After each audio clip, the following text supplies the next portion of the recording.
अध्यात्माची दृष्टी एकदा मनुष्याला प्राप्त झाली की त्याचं सगळं जीवन अंतर्बाह्य पवित्र बनतं, सामर्थ्य संपन्न बनतं.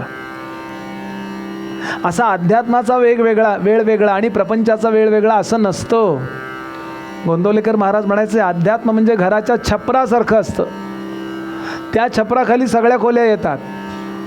म्हणून आपण विषयभोग करत असू, आपण आपली ड्युटी करत असू, आपण एखादं कर्तव्य करत असू, आपण राजकारणात असू, आपण कशातही असू, अध्यात्माला सोडून मनुष्याचं जीवन नसावं. म्हणजे त्याच्याकडून काही चुकीचं घडत नाही आणि चुकीचं न घडल्याचा परिणाम तो आतमध्ये आनंदात असतो. भले हारला तरी आतमध्ये आपल्याला आनंद पाहिजे. बाहेर कमी यश मिळालं तरी चालेल, बाहेरचं यश मिळवायचं आहे, पण तुलनेनं आपल्याला आतल्या आनंदाला महत्त्व द्यायचं आहे. आणि तो आनंद कशाने मिळेल तर अंतःकरण बदलल्याने, अंतःकरण योग्य पद्धतीनं बनवल्याने.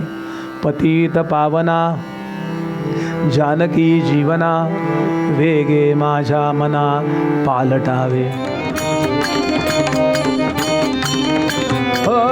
जय रामात्मज तनयावरी करी,